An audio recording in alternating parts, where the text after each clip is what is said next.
Oh god, and I still have the taste in my mouth. Hey there guys, welcome back to my channel. So today I have a very special review for you guys. This is actually my friend Meeland. Hi! I told you guys about her. She has her own YouTube channel. Go ahead, plug away. Oh, my YouTube channel is called It's My Name, Meeland Nicola, and I do funny videos every Friday, challenges, or just like me talking about stuff. Like it and subscribe. Yeah, you can see a video that we actually just recorded over on her channel. We did the Bean Boozled challenge, and my god, we still have that taste in our mouth. It's disgusting. Oh, it's so bad. I don't think I'll ever not taste skunk. Yeah, she got a couple of the skunk beans. So. I got all of the skunk.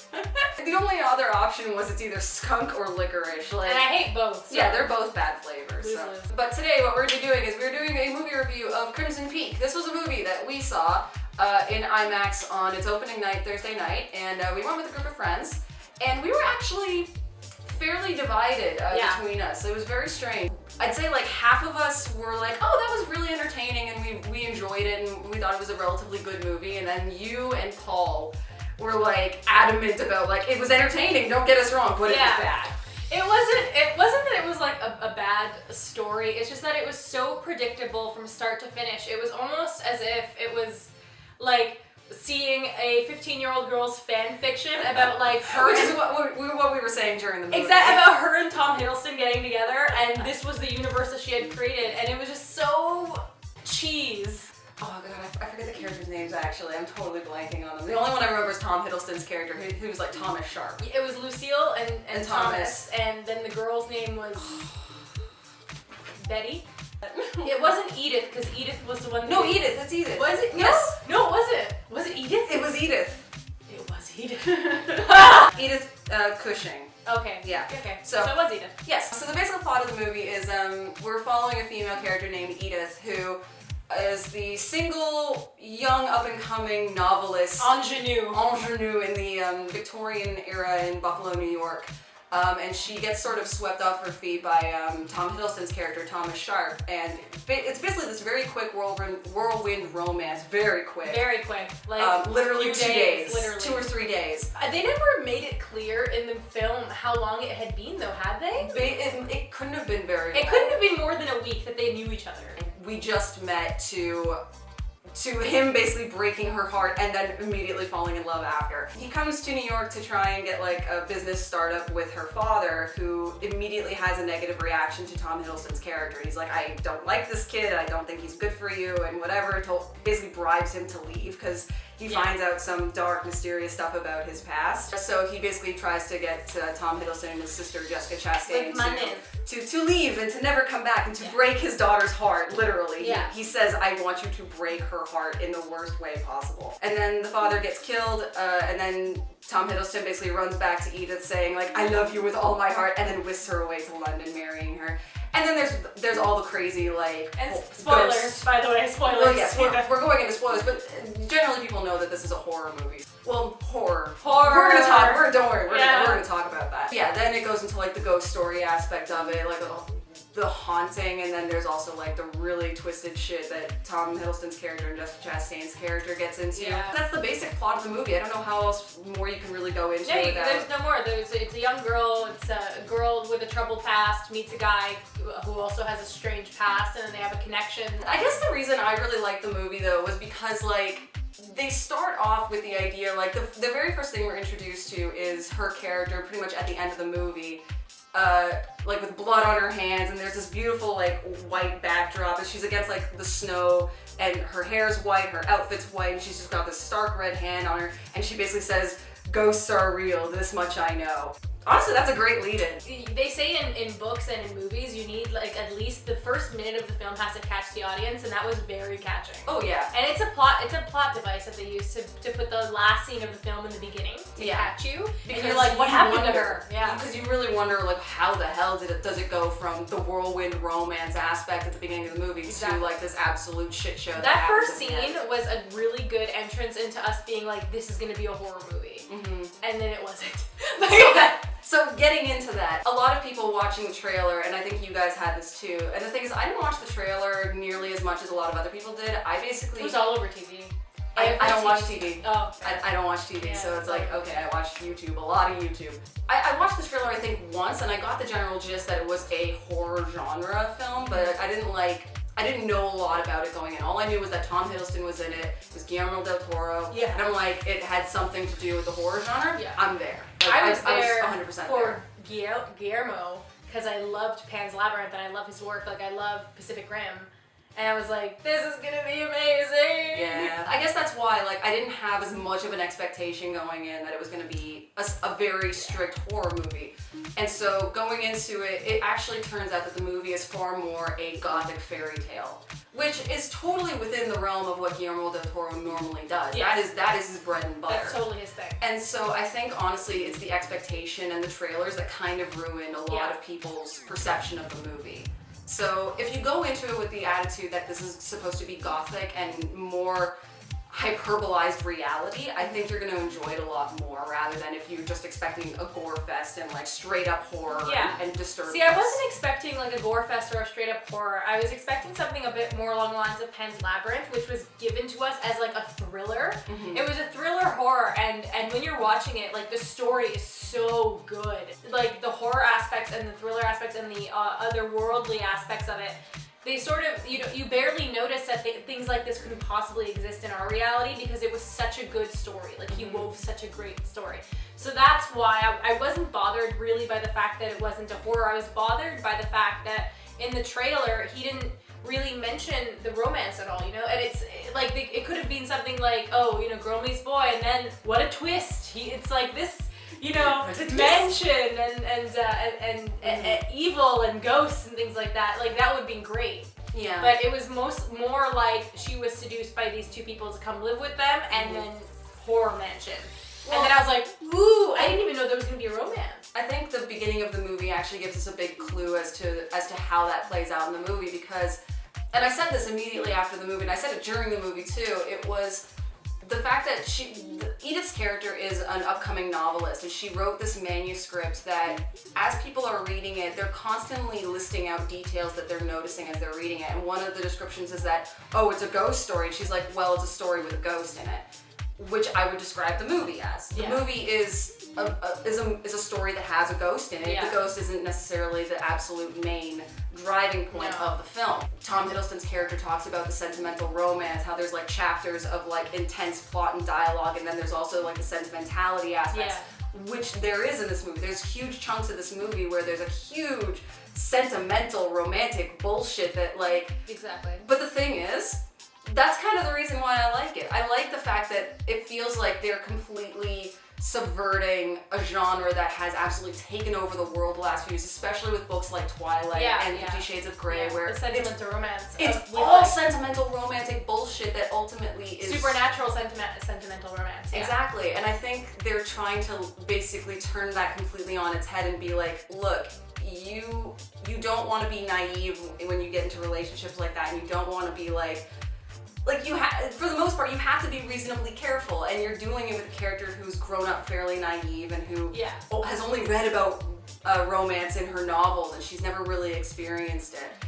And she initially starts out as very cynical, but then when Tom Hiddleston's character comes in, he's just like, he's so much like what you would expect from a Harlequin romance. Yeah. That she's literally like, I never thought men like you could exist kind of thing. Never knew love could feel like this. It was literally that. Some of those moments, yeah. By the end of the movie, and big spoiler alert, we learn that Tom Hiddleston's character was married multiple times just to get women's money from their family, that he's incestuous with his sister. Yeah.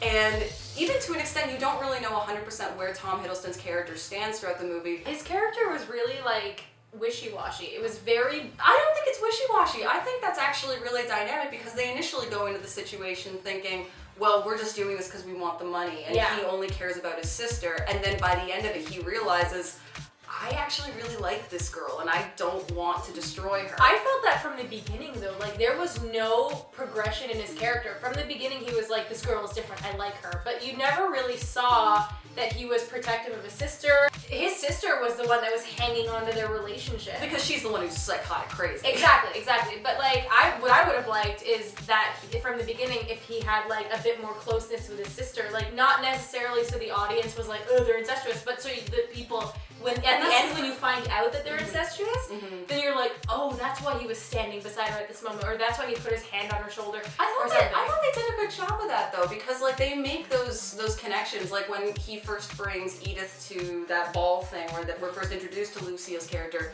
there's a very clear moment where like they're eyeing each other down. Like there's a very clear like, we know something moment, and I'm like, oh, that's gonna lead somewhere. I think it's because they had chosen a girl to marry him to and to get their money. Remember that one girl that he turned down?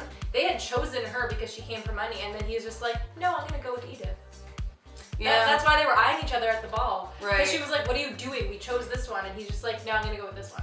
I don't know. I saw that more as like, wow, there's something like heavy going on between these two. The thing is, they have those conversations afterwards, being like, I still don't know why you chose this particular girl or anything like that. But there's an obvious like, to me, there was an obvious closeness that like I picked up. I can also argue the other side of my point and say that like they've had years of doing this, so he's obviously tired, and he doesn't necessarily need to be close to her in the beginning. And especially they're putting on a charade of like a charade of like, oh, you know, they're just brother and sister, and he's just looking for investment opportunities, and he's really invested in this girl who he's fallen in love with. You know, you learn over the years not to get too close to your sister if you're incestuous with her, because it's like, that does not look good. Yeah, the social mask. Yeah. There's the private you and the social you. And I think, to an extent, you want to protect that aspect of the movie to closer to the end, because otherwise you make it predictable, and you're like, I can see this coming from a mile away. Yeah, it was strange. In the beginning, you don't know that she's his sister. Yeah, you did. No, I mean, sorry. I lost my point. In the beginning, I had a point. Yeah, I had a point once. In the beginning, for one moment, I assumed that when they found out that he was married to Lucille, and she was masquerading as his sister. As his sister, yeah. We both made that judgment call. And then you find out that no, they're not married. She's actually a sister. And then it's like you assume that they're incestuous, but then it's like, and then when you find out that they are. Edith herself was like, oh, you're not his sister. And she's like, no, I am. Oh, no, we are I was like, oh. Do you remember in the theater, the people that were sitting behind us? Yeah, there was this couple that was sitting behind us, and as soon as that happened, they're just like, incest again? And like, I turned around and I'm just like, how many movies are they, how much incest have you been watching? Yeah. They must be watching a lot of anime. A lot of anime, yeah. A lot of those incestuous anime shows. Yeah, but it's like they had seen a ghost or something. And we had some very extreme reactions in this movie. Oh my god, Tom Hiddleston's butt. Yeah, so there's a point in this movie where like Tom Hiddleston and Edith.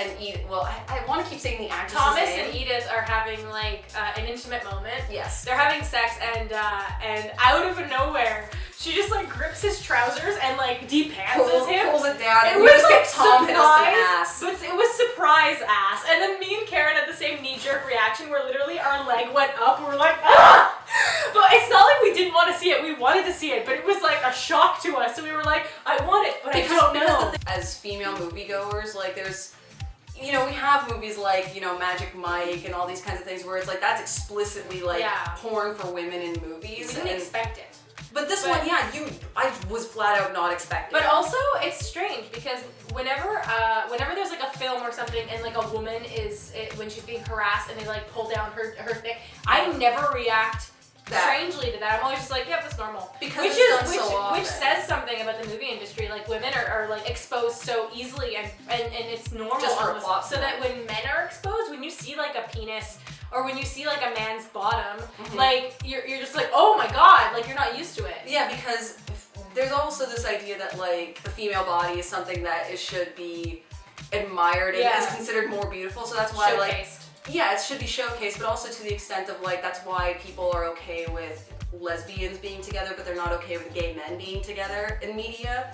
Like there are plenty of men out there who will tell you like, oh, it's hot to watch two women making out together. Oh, yeah. But as soon as you're like, oh, but then the two men making out with each other, it's like, no, absolutely not. Yeah. That's disgusting. Yeah. But it's virtually no different. It's just because there's almost like this disgusting. There's like with this men's like bodies. idea of rigid masculinity where Yeah. it has to be covered up and things like that. Like everything in every aspect, the body, the emotions, things like that. So that was interesting. Like it's not that we didn't want to see your butt, Tom. It's just if you're watching, it was a bit of a shock. It was just a bit of a shock. It was a delightful surprise. It was a delightful shock. Yeah. You have a great buttocks. A really good butt. I don't know if it was a stunt butt, but I'm gonna say it was. No, and there was a moment where like my friend Andrew, he was sitting next to me on Meeland was over here, he was here, and as soon as we like reacted to the butt, he literally turns to me and he's just like, Karen, calm down. Like, take it easy. And I'm like, no, it's not that I'm Can't do it. Nope. It was just so strange to see that. Like it just came up out of it came out of nowhere. Came out of nowhere. After that moment though, in the movie, like there's a very clear moment where Jessica Chastain's character reacts violently negative towards them being intimate with each other. Yeah. And so that's a big hint that like Huge hint. something is wildly Something's wrong. up. It's the idea that he's never been intimate with any of his previous wives, that she would react this way. She even states it. I don't know if she says it to Edith. She does in the kitchen when she's like, well, he's never fucked one of them or something like that. Oh yeah, like it was something about like you're just something he fucked. He doesn't actually give a shit about you. Kind of thing. But then why would you react so negatively to that? Because it actually meant something. She's the only person that he's ever slept with. Yeah. And as a result, that really means something when he sleeps with someone else. The Sharp siblings killed their mother when they were very young. And so as a result, when she was institutionalized and he was like sent off to different schools and whatever and like put in all these different programs as a result, when she was eventually let out, all they really had was each other. Yeah. And so they basically developed this very unhealthy relationship with each other to the point where it's like, we love each other. Yeah. But you can tell it's just born out of her insanity and him and being hurt, like a lot of just loneliness and hurt, because they even said that she had the worst of it. Mm-hmm. Like she was sent to a horrible institution and like they obviously abused her and she was obviously Which mentally it's the Victorian scarred. era. That's all they did in those institutions. Yeah, it's kind of like that's the only thing that you cling to because they're the only family that they have. So it's sad. Like her character is so relatable, but at the same time you're like, you need to die. You need to die, You need bitch. to die. Like another weird moment was when she stabbed his face. Oh yeah! Context. We need context. Yeah. So near the end of the movie, when Jessica Chastain's character has just absolutely lost her mind and she's gone off the deep end, and Edith's character has found out like, oh, they're just trying to kill her and get her money and all Thomas this stuff. is confessing to her that he actually loves Edith. Yeah. So Jessica Chastain just like grabs like a knife or like what did she stab him It was with? like a letter opener or something like Yes, that. it was something like small that you could like. She stabbed him multiple times in like the chest and area, so we were like, oh, he could theoretically survive that. But then she stabs. She's literally like holding him in the face and like right in the cheek. And you could see his eyeball just losing. It started like filling up with blood, and then she like immediately regrets it because again she's insane. Yeah. But yeah, that was just a really whoa moment. Yeah, it took stab him in the face to a whole new level. I'm gonna stab you in the face. I'm gonna stab you in the face. It took it like that to a whole new level. She literally stabbed him in the face. There are ghosts in this movie. I think we have to talk about that element. Yeah. So there are ghosts in the movie, and how we're introduced to the idea is actually at the very beginning, because Edith says like, oh, her mother died when she was very young. And as a result, her mother would come back periodically to like warn her of Crimson Peaks. What does her mom know about Crimson Peak? Well, I guess was that ever explained? No, but I guess that the idea is that like when you're in the afterlife and you're a ghost or you're a spirit, you kind of have an awareness of the past, present, and future. Okay. So I'm okay taking that jump and taking that leap. So I'm just like, okay, that seems reasonable to me because that's a fairly common trope, especially in a lot of Gothic stories. Like, and I studied Gothic literature and horror films and stuff like that. So that is a very common element to include in the story. So again, that's not a big leap for me. And then she comes back again once Sharp's characters are introduced and they're like, she's still warning of Crimson Peak. And then there's a moment when Tom Hiddleston just says like, oh, that's why they call this place Crimson Peak. When she's at the house already. When they're married. When they're married and she can't get out of it, the contracts are signed and it's just like, oh shit, what have I gotten myself into? Yeah, she's like, oh no. They're not horrific. Oh, they're almost like, just warning her. But again, that's a very her. strong part of Gothic literature. Yeah. It's not necessarily that the ghosts are what you're frightened of or They what you're have a scared of. message for you. They're there to messengers. yeah, they're there to like warn you, and if anything, you should be fearing other people and other inhabitants of whatever space you're occupying, which is why the house is so eerie and that it has this really intimidating atmosphere throughout the whole thing. It's like you shouldn't be fearing the ghosts, you should be fearing the people you're living with and the people you call your husband and sister-in-law. Yeah. Guillermo del Toro is like he did that in Labyrinth as well, Mm-hmm. where the little girl was to fear real people rather than these imaginary horrific beings. Yeah. So That's something that's not really dealt with much anymore in general of like things that are supposed to scare us in film and literature. It's always the supernatural that scares us almost. Yeah. It's rare when you get a good movie about real people terrifying you. More so than, Yeah. you know, a ghost coming back from the grave. Exactly. Which is terrifying in and of itself. By the way, that naked lady with her baby, the ghost baby and the mother, like that was really weird looking. Yeah.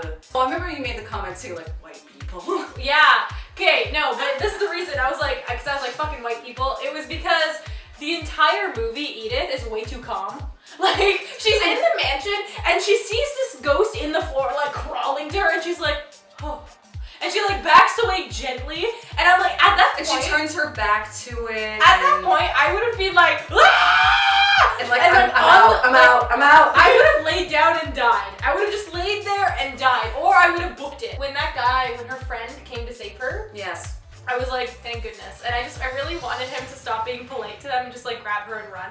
Which is basically what happened, except Tom Hiddleston was like, I don't want to kill you, but if I don't do it, she will. So it's like, show me where to stab you. One of Edith's friends throughout the movie is a physician, and he's her physician and her father's physician. So he, from the beginning, knew that her father was killed in a suspicious way. He felt dizzy and fell and hit himself. And Yes, died. they But he was like, his head was smashed against a sink by Lucille. basically goes all the way to Europe to go get her and To save get her. evidence and things like that. He gathered evidence about the past marriages, and then he went and he tries to save her. And he can tell that she's being poisoned slowly. Mm-hmm. Which is another thing, is that's the way that they kill the girls, is they poison them slowly. But you know what? She actually realizes that early on herself. Like, she realizes to an see, extent. again, white people, because she continues to eat and drink in the house still, and I'm like, don't you realize that poison can be put everywhere? In anything? And even Lucille was like, whatever, I put the poison in the porridge. Yeah, I was like, oh boy. clearly, I don't know. And so if it was me or any kind of other ethnic person, I feel like they would be like, Hell no! And I would run the fuck out, cause hell no! I Yeah. ain't gonna be killed by my freaking sister-in-law.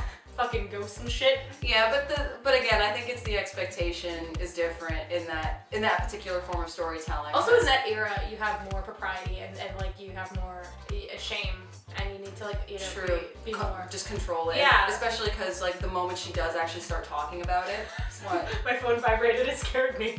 I was like, see This is what I went to the movie with. No, I wasn't scared of the movie at all. I never flinched. I flinched. The only time I flinched super hard was Tom Hiddleston's butt. I was like, ah! My favorite part of the film was when they're outside and Lucille has cornered Edith, and she's like, no one's gonna help you. And she's like, someone will. And then you see Thomas's ghost, and I was like, this is so cheesy, but I love it. It was so good. cheesy, but so good. Yeah, and again, I think that's an expectation that has been completely devoid in the last, like, I don't know, 30, 40 years in terms of like storytelling. Yeah. Is that idea that like, oh yes, to us that's cheesy, but like that's how they used to tell horror and gothic stories so long ago, and that was considered horrifying and traumatizing in the story. I love the moment though where Lucille is like, it's either you kill me or I kill you. She says it twice, even after I heard you the first time. Boom! Shovel to the head. Yeah. I gotta admit, that was pretty badass though. That was really badass. And I love that the final battle is between the two women. Like, the men are taken out completely. It's just like two women that are just like having at it. Exactly. I'm just like, Y'all to be fair, they are technically fighting over a man. No, not really. I mean, both men are incapacitated. One is dead. One is like. Well, yeah, and Edith to an extent. They're not really fighting over a man. They're fighting because one of them, the man is dead, and they got in between. Never mind. They are fighting over a man, I guess. Well, Edith is fighting for her life because regardless, the whole situation is they're just trying to kill her. Exactly. But Lucille is fighting for a man. Yeah. For her brother, basically. Oh, we haven't even talked about the visuals Oh, the visual effects. Oh the my God, costumes, okay. The makeup. Oh God, yes, that's the thing. That's the biggest aspect of this movie. The best aspect of this movie. The best aspect for me is the soundtrack was really good. The costumes were really good. The cinematography is beautiful. Yeah.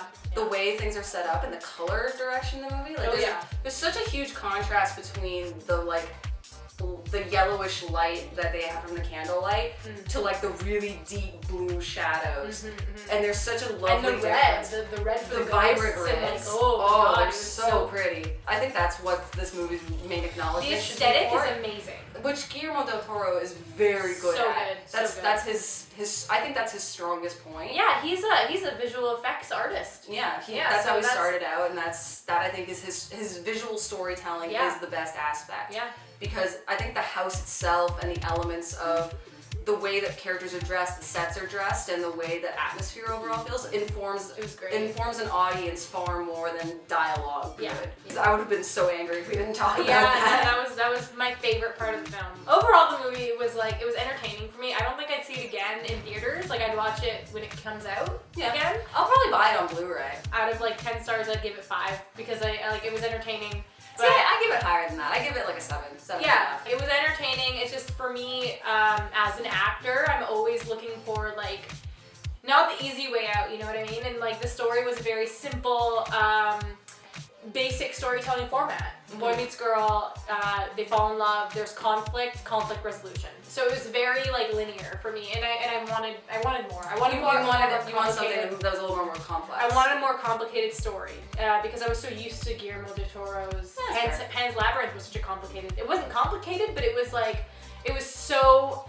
It's so hard to explain it. Like it was just. That's the thing. That story is in its idea, it's sort of simplistic. It's simplistic, but the execution exactly. I kind of agree with that to an extent. I think my main sticking point and the reason I do like it so much is because it does something that I think a lot of films have not done for a very long time, and it's reintroduced a storytelling element that I don't think a lot of people utilize, which is, subverting the sentimental romance, using gothic tropes and gothic cliches. Yeah. They're cliches, but they're cliches that have really fallen out of culture and films and film storytelling for a long time now. And for the most part, I think that those are elements that are very effective when telling these kinds of stories. Yeah. Do I think it's the best film of the year? No, not by a long shot, but overall, it's an enjoyable film, and I do enjoy it to the extent of like, there are some hilarious moments. Yeah. But there's also real moments of like deep connections between characters and like some developmental elements that I really enjoy. But I agree, like it's not the best film ever, but I do enjoy it, I think, a little bit. Yeah, do we think you should see it? Yes. Yes. You should, especially for that ass. Yeah, that ass, yo. Yeah, you should definitely watch the movie, have your own opinion, but take ours into consideration. That's about it. Thank you guys so much for watching. Again, you can click on any part of Meeland. Subscribe to her channel, subscribe to my channel if you want to see some more movie reviews. I will attempt to get back to doing my weekly episodes of Dose. I'm in the last few stretches of work for Halloween, and it's an awful nightmare, and it's really bad. So hopefully once November hits, I'll have a little bit more time to myself to actually record more videos. So like and comment if you want to see me in more of Karen's videos. Yay! All right, thank you guys so much for watching. Have a great day. See ya.